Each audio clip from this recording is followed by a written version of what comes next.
Hi, and this is Object-Oriented Programming in C++ Part 2. So in Part 1 we looked at inheritance in C++, however this time we'll be looking at polymorphism. So I do recommend that you watch Part 1, especially if you're not too clear on what exactly inheritance is. So let's start off by giving a brief definition on what polymorphism is. So polymorphism is when an object of a derived class, it can then be treated as an object of its base class. So we'll put this into an example and then we'll show you exactly what is meant by that. So we can't treat a base class object as an object of any of its derived classes, but we can do the opposite. So derived class objects, even though they're of different types, each derived class object is an object of its base class. So in the previous video, we looked at inheritance and we had an engineer class and we had a senior engineer class. So right now what we will do is we are going to create an abstract class.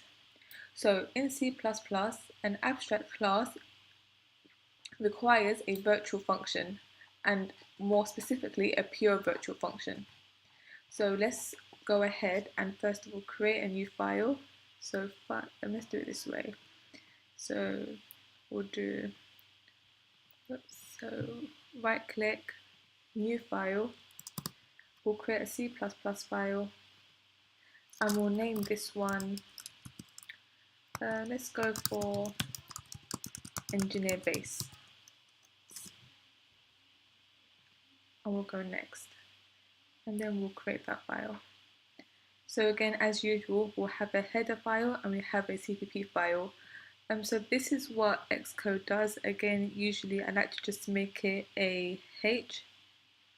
So if I just go quickly and rename that, I mean, it doesn't matter, but I'm just used to having it as a H rather than a HPP. Go ahead and just do that.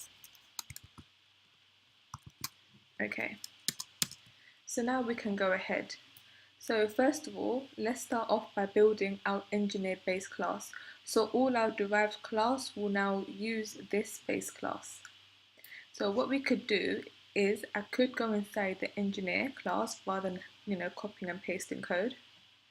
So what I could do is if we go ahead and just copy this, let's just say up to here.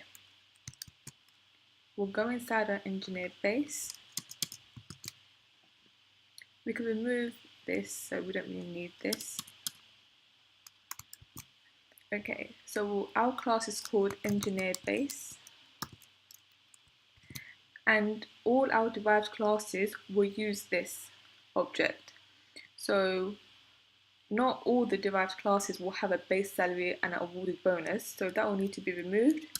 But all of them will have a first name, last name, and engineer ID. So an engineer and a senior engineer will both have a first name, a last name, and an engineer ID. Okay, and if we go ahead, we do now remove these two doubles, so remove them from the variables. So 3 strings, first name, last name, and engineer ID. And again, let's name this engineer base, just like that. So we have first name, setters and getters for first name, last name, and ID. Again, we don't need these. So these will be specific to each of the derived classes, so engineer and senior engineers, so they won't be needed for the base class. Remove that. Okay, so now we have the total salary and we have a print. For print, we are going to make this a virtual void. So basically with a virtual function, we can have implementation and all the derived classes don't have to override this. However, for total salary, we will make this a pure virtual. To do that, we have to do equals 0. So all the derived classes must override the function, and also for this base class, there won't be no implementation. Hence, this makes this engineer base class an abstract class. So again, engineer base is now an abstract class because it also has a pure virtual function with no implementation.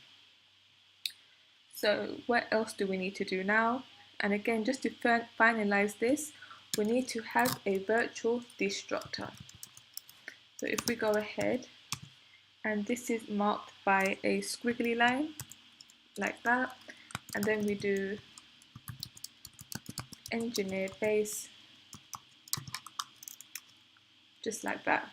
And that's how you create a virtual destructor. We need to have a virtual destructor because deleting a derived class object using a pointer to a base class which doesn't have a virtual destructor results in undefined behavior and could cause problems. I won't go too into details onto virtual destructors right now, but I might do in a further video later to come. So right now what we do have is we have our abstract base class. So now we can go ahead and now create our CPP file. And again, I can do something very similar. I can go inside the engineer.cpp just to make life much more easier. And let's go ahead, let's copy everything for now. We go inside engineer-base.cpp, just like that. And of course, remove this. Okay, so now again, this will be engineer base, not engineer. And we have string first name, last name, ID, and again we don't need the salary and also the bonus.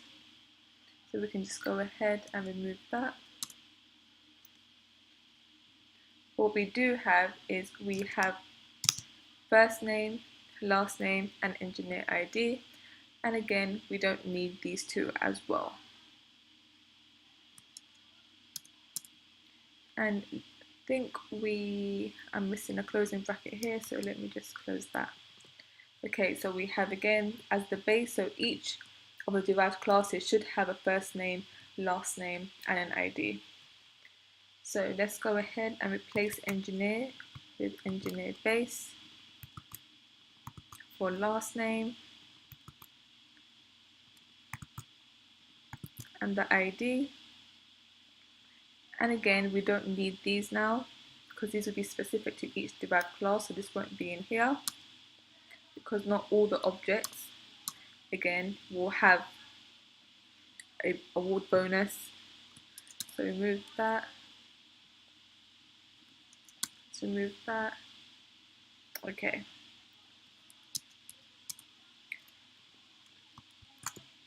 So let's go ahead and just do this. Okay. So now again, because total salary now is a pure virtual function, this means there's no implementation. However, each of the derived classes must override this. So this can be removed. Like that. And now we have a print function. So each class is optional for them to override it. They don't have to override it, but also we can have implementation because it is not a pure virtual function, it's just a virtual function. So we can paste the first name, we can also do get the last name, and we can also do get the ID. So remove that extra bracket. Okay, and let's save this. So what we have now is we've basically extra bracket here. Okay, so we've basically built our abstract class and its implementation. So now what we could do now is we can go ahead and go inside the engineer class,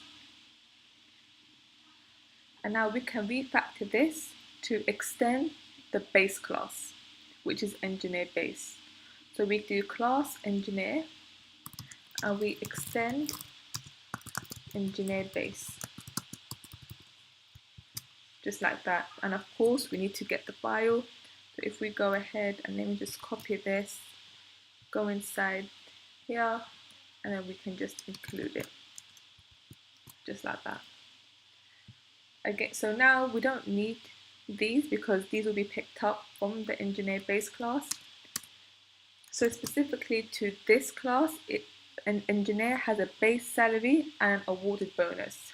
So these two will be inside the private, and these two will be doubled.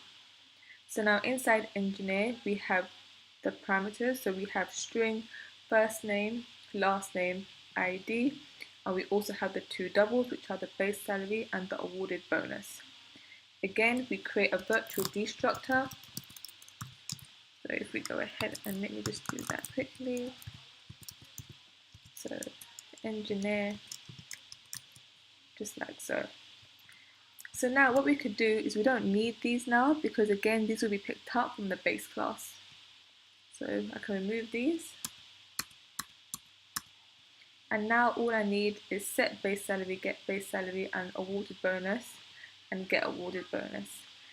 Now, because total salary inside the base class was a pure virtual, it means it must be overridden. So to do this, we'll do virtual, double total salary, and then we do override. So this must be overridden. What we will also do is we will also do the same thing for print. With print, we don't have to override it, but I will just so we can see the different outputs for each class. Okay, and there we have it. So just minor changes, and we're basically now using polymorphism. So now if we go to the implementation, so CPP file. Okay, so now we have engineer, we have string first name, last name, ID, and now we have salary and bonus, which is fine. See, now what we could do is we can now remove this. So if I go ahead and remove this, and now instead what I could do is I can now call engineer base, just like that, with F name, L name, and ID.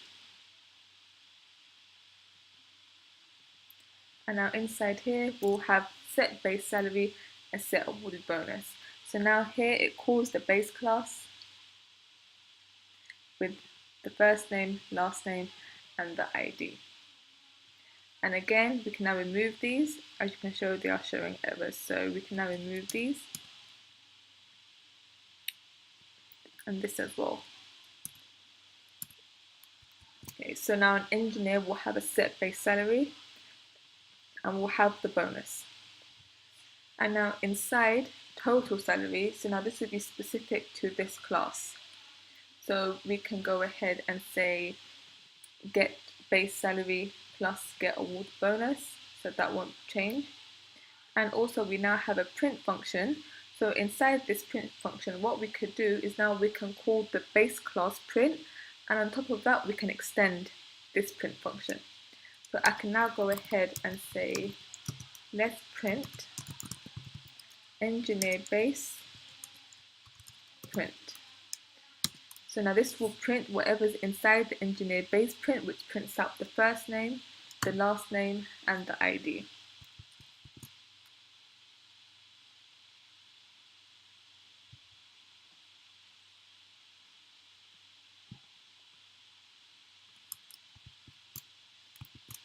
So now we don't need to call count because we are just calling now specifically print. So what this does is inside the engineer base.cpp, it calls this print function, which gets the first name, last name, and the ID, which will be specific to the engineer. So let's go ahead and save that. So now, basically, this engineer class is pretty much done. So now, lastly, we now go back to senior engineer. And again, we do something very much similar. So instead of including engineer, we include, instead of engineer base, let's actually include engineer this time. So now senior engineer, not only will it extend the base engineer, but it will also extend engineer. So we can now call, so let's include engineer.h. So we have now class senior engineer, which will extend engineer, so that will be the same.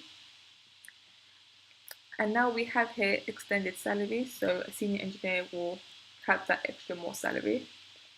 And inside senior engineer, again, we'll have 3 strings, so first name, last name, and ID, and we will have 3 doubles. We will now also have, again, a virtual destructor. So, and this will be called senior engineer. Okay, and let me remove this space. And then we have, set extended salary and get the extended salary. And again, similar, we do virtual double after override. Again, this is a must. This is not a must, but we'll do it anyway. Whoops, so virtual void print const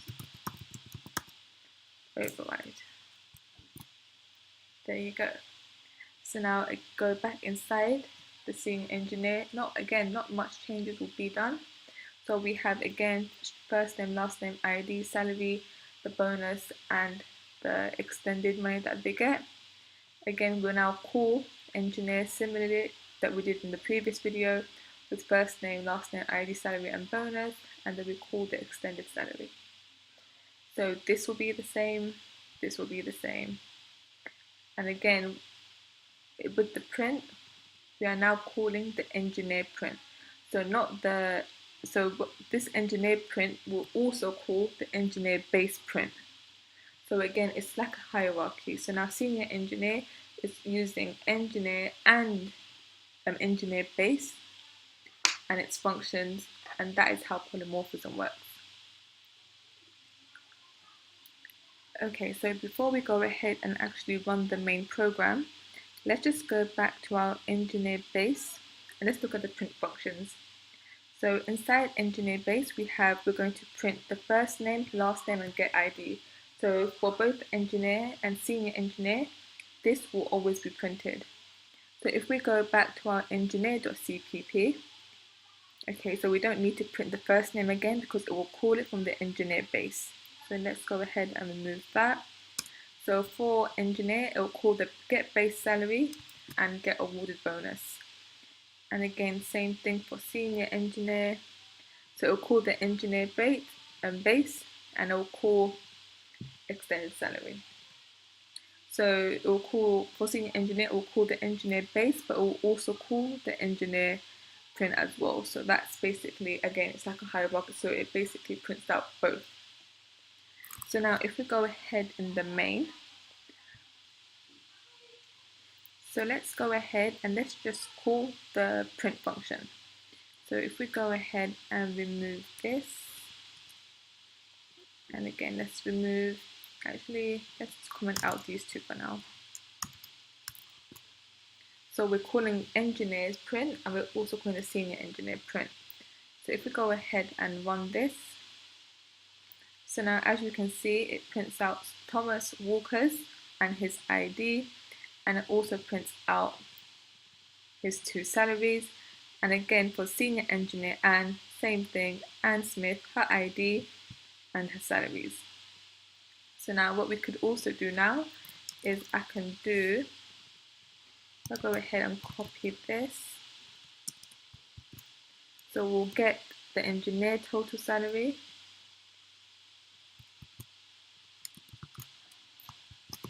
If we do something like this, for example, again, there you go. So now we get Thomas Walker's, his ID, and then we also now get his total salary. So 700 plus 200 is 900. And again, same thing for Anne Smith. So we have 2,000 plus 1,000 plus 300, 3,300. And that is basically how polymorphism works. So it's basically like a hierarchy. So it's using the engineer base class, and senior engineer is both using the engineer base class and also the engineer class as well. So that is basically how polymorphism works in its simplest terms. I didn't go too into deep in virtual constructors and pointers, however I may do in a other video.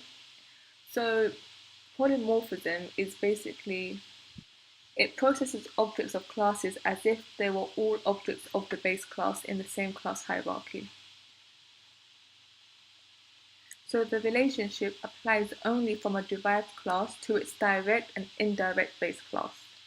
So we have senior engineer, if we just do a recap. Now it extends engineer, and if we go back to engineer, engineer uses the engineer base as its base. So again, it's like a hierarchy. And if we go back to main, we're calling engineer print, we're calling senior dot print, but it uses its print from its class, and it uses the function from the base class. So that is polymorphism in its simplest terms. And again, you can go ahead and extend this program. You could have a trainee engineer, you can have maybe you can have something that extends from senior engineer. So again, do go ahead and play about with this. If you have any questions, feel free to ask me in the comments. I will put the source code inside the description, so feel free to again go ahead, download the code, play about with it. And I do recommend watching the first video, which is about inheritance, just so this program doesn't look a bit too new to you. But yeah, so I do hope you've enjoyed this video. If you do, please give this video a thumbs up. Any questions, again, feel free to ask. I do try my best to answer them. But yeah, so thank you for watching, and I hope to see you in my other videos.